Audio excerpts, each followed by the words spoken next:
Option दिया कि मैं जाऊं इंग्लैंड और वहाँ से मास्टर्स की डिग्री करूं और साथ साथ अपने आप को वहाँ पे सेट करने की कोशिश करूं, जैसे कि मेरा भाई वहाँ पे ऑलरेडी कर रहा है। अगर 60 लाख आपके पास हैं तो फिर तो मसले की बात नहीं है, बट अगर आपके पास ये 60 लाख बैंक में शो करने के लिए नहीं है तो वो 60 लाख रुपए बैंक में किसी से शो करवाने के लिए भी आपको ज़रूरत पड़ेगी 3 से 4 लाख। पाकिस्तान में 4.5-5 लाख रुपए देकर लोग बैंक स्टेटमेंट रखवाते हैं। जैसे कि 1000 पाउंड खर्चा हो रहा है एक बंदे का पर मंथ इंग्लैंड में, तो मतलब साल का उसको हुआ 12,000 पाउंड। 12,000 को अगर आप मल्टीप्लाई कर दो 5 से तो ये बन जाता है 60,000 रियाल। 1,25,000 से जब आप 60,000 निकालते हो। अस्सलाम वालेकुम, गुड मॉर्निंग एवरीवन, कैसे हैं आप सब? उम्मीद करता हूँ आप सब खैरियत से होंगे। तो आज की इस वीडियो में ना एक बड़ी इंटरेस्टिंग चीज़ डिस्कस करने लगे हैं और एक चीज़ जो इन डिटेल हम डिस्कस करेंगे और उसके बाद बहुत सारे लोगों का ये यूरोप वाला भूत तो उतर ही जाएगा। अच्छा, तो इस वीडियो में ना मैं फैक्ट्स एंड फिगर्स पे बात करूंगा और क्लियर बात करूंगा, तो हो सकता है कि कुछ लोगों को बुरा लगे तो उनसे अभी से माजरत कर लेता हूँ, क्योंकि बाद में मौका नहीं मिलेगा माजरत का। शुरू करते हैं बिना किसी टाइम ज़ाया किए हुए अपनी मेन टॉपिक को। तो बात ये जो है ना, थोड़ा सा बैकग्राउंड बता देता हूँ। बात है ये मार्च 2023, जब मैंने अपनी डिग्री कंप्लीट की ना, तो हर किसी के पेरेंट्स की तरह मेरे पेरेंट्स भी ख्वाहिशमंद थे कि उनके बच्चों का बेहतरीन फ्यूचर हो। तो उन्होंने मुझे ऑप्शन दिया कि मैं जाऊं इंग्लैंड और वहाँ से मास्टर्स की डिग्री करूं और साथ साथ अपने आप को वहाँ पे सेट करने की कोशिश करूं, जैसे कि मेरा भाई वहाँ पे ऑलरेडी कर रहा था। मेरा भाई जो है वो ऑलरेडी जो है इंग्लैंड से मास्टर्स की डिग्री कर रहा था और मुझे भी यही पेशकश पेश की गई मेरे पेरेंट्स की तरफ से। अच्छा, उस टाइम मेरे माइंड में सऊदीया नहीं था, टू बी वेरी ऑनेस्ट। सऊदीया तो बाद में आउट ऑफ नो वेयर आ गया दरमियान में, बट मेरे को ना शुरू से ही यूरोप से चिढ़ थी। बस उसकी कोई सॉलिड रीज़न नहीं है, लेकिन बस चिढ़ थी। एंड सऊदी आने के बाद अब मुझे अपना वो डिसीजन परफेक्ट लग रहा है कि मैंने सही डिसीजन लिए है सऊदी आकर यूरोप ना जाकर। और वो क्यों, वो अभी डिस्कस करेंगे। अगर अभी मैं ये बात करूँ कि मैंने सऊदी और इंग्लैंड के दरमियान में से सऊदी अरब को चूज़ किया, तो इसमें कोई दो राय नहीं होंगी। एंड आई एम प्राउड कि मैंने सऊदी अरब को इंग्लैंड के ऊपर चूज़ किया। क्या रीज़न्स थे अब मैं आपको बता देता हूँ, सारा कुछ ब्रेक डाउन करते हैं, आपको एक एक चीज़ समझाता हूँ। देखो, जब हम अपनी डिग्री स्टार्ट करते हैं ना, तो हमारा मेन मकसद क्या होता है डिग्री के पीछे? मेन मकसद हम सब का यही होता है कि हम डिग्री करें और अपना फ्यूचर उसके थ्रू सेट करें। लाइक हम जॉब करें, अच्छी हैंडसम सैलरी हमें उस जॉब से आए, जिससे हम अपने आप को और अपने घर वालों को सपोर्ट कर सकें। राइट? कोई रॉन्ग, कोई गलत बात तो नहीं की। Means end of the story पैसा कमाना होता है, मेन चीज़ यही है। अब बहुत सारे लोग कहेंगे नहीं, हमने तो शौक़ से डिग्री की थी और हमारा मकसद डिग्री के थ्रू पैसा कमाना नहीं है। तो भाई प्रैक्टिकल बात करो, प्रैक्टिकली सोचो, तो यही चीज़ होती है। ठीक है कि एंड ऑफ द डे आपने डिग्री जब कंप्लीट कर लेनी है, उसकी बाद आप एक्सपेक्ट कर रहे होते हो कि आपको अच्छी जॉब मिले जिससे आप एक अच्छी अर्निंग कर सको।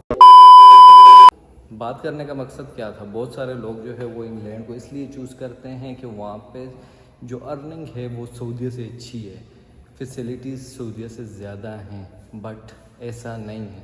क्यों? वन बाय वन हर एक चीज़ डिस्कस करूँगा।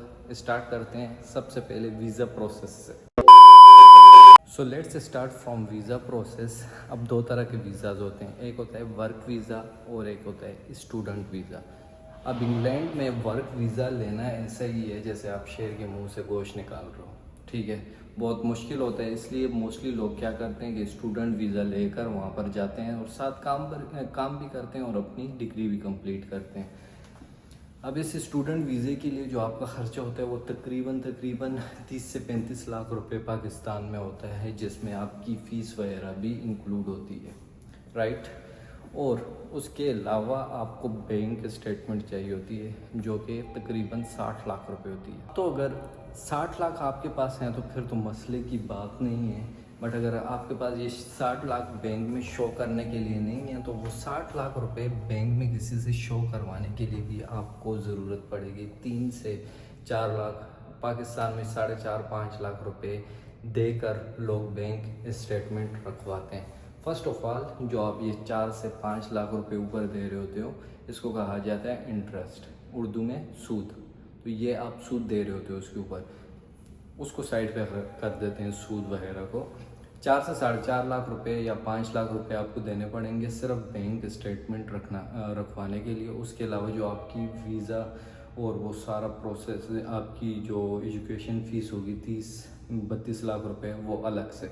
अब ये 5 लाख रुपए जो है ना, अगर आप सऊदीया आ रहे हो वर्क वीज़े पे तो आपका 4 से 5 लाख रुपए लगते हैं। अगर आप किसी एजेंट के थ्रू आ रहे हो, आप डायरेक्टली किसी कंपनी में नहीं आ रहे, आपने अप्लाई की है किसी एजेंट के थ्रू, तो आपको उसको 4 से 5 लाख रुपए देना पड़ता है, जिसमें आपकी टिकट एवरीथिंग इंक्लूड होता है। जबकि ये जो 4 से 5 लाख रुपए आप इंग्लैंड के प्रोसेस में दे रहे हो, वो जस्ट आपके बैंक में पैसे शो करने के लिए।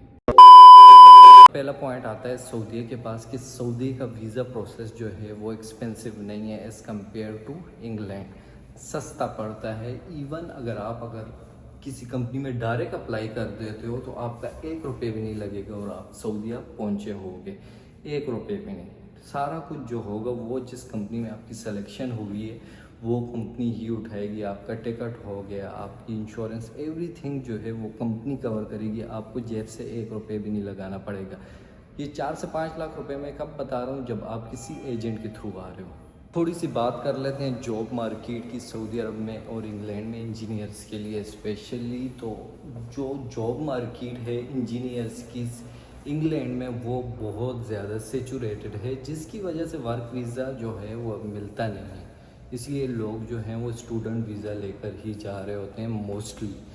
अगर हम परसेंटेज वाइज बात करें ना, तो ये कहना गलत नहीं होगा कि 90 से 95% लोग जो हैं वो स्टूडेंट वीज़े पे जाते हैं, वर्क वीज़े पे नहीं। जबकि सऊदी अरब में क्या है कि सऊदी अरब में विजन 2030 की वजह से जो है इतनी जॉब्स हैं कि करने वाले जो हैं उन्हें ज़्यादा चाहिए और जो जॉब्स हैं वो उससे ज़्यादा हैं।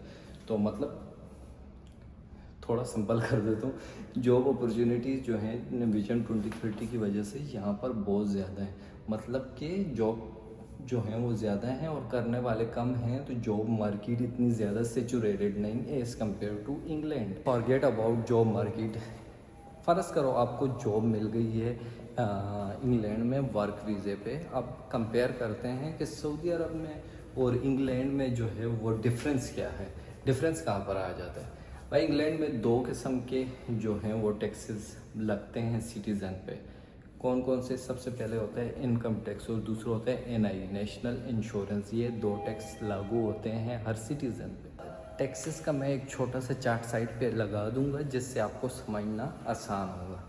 इन शॉर्ट, अगर आप 0 से 12,500 पाउंड्स के दरमियान ईयरली, नॉट मंथली, ईयरली कमा रहे हो तो आप पर 0% टैक्स लगता है, विच मीन्स कि आप महीने का सिर्फ 1,000 पाउंड कमा रहे हो। ठीक है, अगर 12,500 से ऊपर कमाओगे, जो कि ओब्वियस है कि आपकी सैलरी 12,500 से ऊपर ही होगी ईयरली, तो आपके ऊपर लगेगा income tax 20% and NI, national insurance 8%। Short, आप जो भी कमा रहे हो उसको 28% गवर्नमेंट को सीधा सीधा चला जाता है, फ्री में, कुछ भी उनको नहीं करना। 28% आपने उनको दे देना है। थोड़ी एवरेज सैलरीज इंजीनियर्स की बात कर लेते हैं ताकि एग्जांपल समझाते हुए थोड़ी आसानी हो।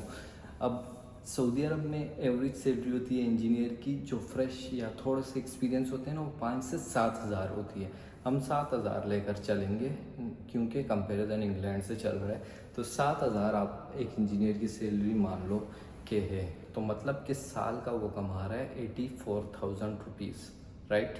के बरक्स फ़र्ज़ कर लो कि एक बंदा है जो है इंग्लैंड में जो ईयरली कमा रहा है 30,000 पाउंड। अब 1 पाउंड बराबर होता है कितने के? 1 पाउंड बराबर होता है 5 सऊदी रियाल को। तो 30 को अगर 5 से आप मल्टीप्लाई कर दोगे 30,000 को, तो ये बन जाएगा आई थिंक 1,50,000 सऊदी रियाल। अब यहाँ पे आप कहोगे कि 1,84,000 कमा रहा है और वहाँ पे वो 1,50,000 कमा रहा है, तो डिफरेंस तो है। नो, मैं आपको अब ये सारा कुछ समझाता हूँ आराम से। One eternity later. तो ऑफिस टाइमिंग हो गई थी तो मुझे जाना पड़ा और अब वापस आ गए। तो कहाँ पर थे हम थे 84,000 एंड 150,000। जो इंग्लैंड में बंदा है वो ले रहे सैलरी पर ईयर 150,000 और जो सऊदी अरब में 7,000 सैलरी ले रहे पर मंथ, तो वो ले रहा है भाई 84,000 पर ईयर। इससे बेटर है वो बता देता हूँ। देखो, 1,50,000 सऊदी रियाल यानी 30,000 जो है वो पाउंड्स। अब इसके ऊपर टैक्स लग जाएगा सीधे सीधा 28%, जिसमें 20% होगा इनकम टैक्स एंड 8% होगा उसके ऊपर NI टैक्स, मतलब नेशनल इंश्योरेंस टैक्स जो होगा। 28% आप इससे निकालो तो देखो, जो 30,000 पाउंड था ना, 12,500 तक कुछ नहीं लग रहा, उसके ऊपर जो आपकी अर्निंग है उसके ऊपर टैक्स लगेगा, तो मतलब 17,500 के ऊपर 28% टैक्स लगेगा। तो 28% टैक्स आप अगर निकालो 17,500 का, तो वो अराउंड बनता है 5,000 पाउंड। 5,000 को मल्टीप्लाई कर दो आप सीधे सीधा 5 से, तो ये बन गए 25,000 रियाल। मतलब कि 25,000 रियाल पर ईयर आप हुकूमत को फ्री में दे रहे हो। अच्छा, वो चीज़ साइड पे रखते हैं। 25,000 माइनस कर लो, पीछे रह गए 1,25,000 रियाल। अब थोड़ा एक्सपेंसिव जो होते हैं अखराजात वो डिस्कस कर ले। सऊदी अरब में आप अगर रूम लेते हो ना सेपरेट भी, तो आपको बहुत अच्छा रूम जो होता है वो 1,000 तक मिल जाता है। आप नॉर्मल रूम लोगे तो 700-800 रियाल का मिल जाएगा। जबकि अगर आप इंग्लैंड चले जाओ, यूरोप साइड आप रूम लेते हो ना, इंग्लैंड में आप रूम लेते हो, अगर हम इंग्लैंड की बात करें क्योंकि मेरा भाई वहीं पे है तो मुझे इस चीज़ का आइडिया है, तो मिनिमम जो आपको रूम नॉर्मल रूम पड़ता है वो 500 से 800 पाउंड के दरमियान पड़ता है। अब सऊदी अरब में जो अकेला बंदा है ना, उसका आप रूम का खर्चा 1,000 लगा लो या 800 आप रूम का लगाओ और 700 आप उसका बाकी खाने पीने का खर्चा लगाओ। 1,500 में बहुत ज़्यादा बता रहा हूँ, इतना खर्चा नहीं होता। 1,500 पर मंथ आप उसका खर्चा लगा लो कि एक सऊदी का जो सऊदी में रहते हैं उसका 1,500 पर मंथ खर्चा हो रहा है। उसी के बरक्स जो इंग्लैंड में होता है ना, उसका पर मंथ 1,000 से 1,200 पाउंड इजीली खर्च होता है, क्योंकि वहाँ पे चीज़ें महंगी हैं। इससे कि 1,000 पाउंड खर्चा हो रहा है एक बंदे का पर मंथ इंग्लैंड में, तो मतलब साल का उसको हुआ 12,000 पाउंड। 12,000 को अगर आप मल्टीप्लाई कर दो 5 से, तो ये बन जाता है 60,000 रियाल। 1,25,000 से जब आप 60,000 निकालते हो तो आपके पास बचता है पीछे 65,000, राइट। 65,000 आपके पास बच गए। अब सऊदी में जो 84,000 कमा रहा है ना, उसको 1% भी टैक्स नहीं देना पड़ता, 0% टैक्स। जस्ट उसके खाने पीने एकोमोडेशन का जो खर्चा है वही है, यानी 1,500 रुपये 1,500 रियाल उसका हर मंथ खर्चा हो रहा है। तो 12 मंथ्स का हो जाएगा 18,000 रियाल। अब आप 84,000 से 18,000 को माइनस करो तो पीछे आता है 66,000। तो यहाँ पे सीधा सीधा 1,000 रियाल का फ़ायदा हो गया। अच्छा, ये कंपैरिजन में बता रहा हूँ, फ़ायदे इधर और बहुत ज़्यादा हैं। मतलब जो इंग्लैंड है वो बहुत ज़्यादा एक्सपेंसिव है, सऊदी अरब इतना एक्सपेंसिव नहीं है, अफोर्डेबल। दूसरी चीज़ बात हम जो शुरू में कर रहे थे कि इंग्लैंड में आपको मैक्सिमम क्या होता है, स्टूडेंट वीज़ा लेकर जाना पड़ता है और स्टूडेंट वीज़ा पे लीगली आप सिर्फ 15 घंटे काम कर सकते हो जब आप स्टडी कर रहे हो। इससे ज़्यादा अगर आप कर रहे हो तो वो इलीगल में आता है और जिस दिन पकड़े गए तो उसी दिन आपको जिस जहाज़ में गए थे ना, उससे सस्ते वाले जहाज़ में बिठा के वापस भेज देंगे। तो लीगली आप 15 घंटा कर सकते हो काम। अगर आप लीगली मान लो कि आप 15 पाउंड पर हार के हिसाब से काम कर रहे हो, तो आप सिर्फ 800 से 900 पाउंड कमाओगे, जिसमें आपका मुश्किल से अपना खर्चा पूरा होगा। इसके बरक्स अगर आप सऊदी में आते हो तो वर्क वीज़ा लेकर आओगे, 6-7 हज़ार रियाल भी लोगे, तो उसमें आपका एक्सपेंस इतना नहीं होगा, सेविंग ज़्यादा होगी। इसके साथ साथ ना एक और चीज़ जो मैं आपको यहाँ पे लाजमी मेंशन करूँगा वो ये है कि आप जब मास्टर्स भी कर लेते हो ना, इंग्लैंड और यूरोप में किसी भी आप कंट्री से अगर मास्टर्स भी करते हो ना, तो उसके बाद भी जॉब की श्योरिटी नहीं होती। वो इसलिए नहीं होती कि यहाँ पे यूरोप में जो इंजीनियरिंग जॉब्स की मार्केट है वो बहुत ज़्यादा सेचुरेटेड है। मतलब काम करने वाले ज़्यादा हैं लेकिन जॉब्स है ही नहीं। यहाँ पे सऊदी में क्या है कि काम करने वाले कम है, जॉब ज़्यादा है, तो आपको करियर अपॉर्चुनिटीज ज़्यादा मिलती हैं, आपको सीखने को बहुत कुछ मिलता है। इतनी गर्मी थी कि मैं वापस से बिल्डिंग में आ गया हूँ। अच्छा, कहाँ पर थे हम कि सऊदी अरब में आपको सीखने को बहुत कुछ मिल जाता है क्योंकि आप अपने फील्ड से रिलेटेड जॉब कर रहे होते हो। इसके उलट इंग्लैंड में क्या होता है कि आप जब डिग्री कंप्लीट भी कर लेते हो तो मार्केट इतनी ज़्यादा सेचुरेटेड है जॉब की कि आप मोस्टली क्या होता है कि लोग अपनी मास्टर डिग्री कंप्लीट करने के बाद भी कोई ऐसी जॉब कर रहे होते हैं जो उनकी फील्ड से रिलेटेड नहीं होती। तो अब एग्जांपल पहले जो मैंने आपको दी थी जिसमें हमने कंपेयर की थी सैलरीज, सऊदी में भी आप उतने ही पैसे कमा रहे हो जितने आप इंग्लैंड में कमा रहे हो। हाँ, इंग्लैंड में नज़र ज़्यादा आते हैं बट टैक्सेस लग के उतने ही बन जाते हैं जितने आप सऊदी में कमाते हो अगर आप टेक्निकली चीज़ों को देखो। तो सऊदी को आप क्यों नहीं चूज़ करते जहाँ पर आपको सीखने को भी मिल रहा है, आप उस चीज़ में बढ़ रहे हो जो आपका करियर है, जो आपकी फील्ड है, आप उसमें सीख रहे हो, उसमें आगे बढ़ रहे हो।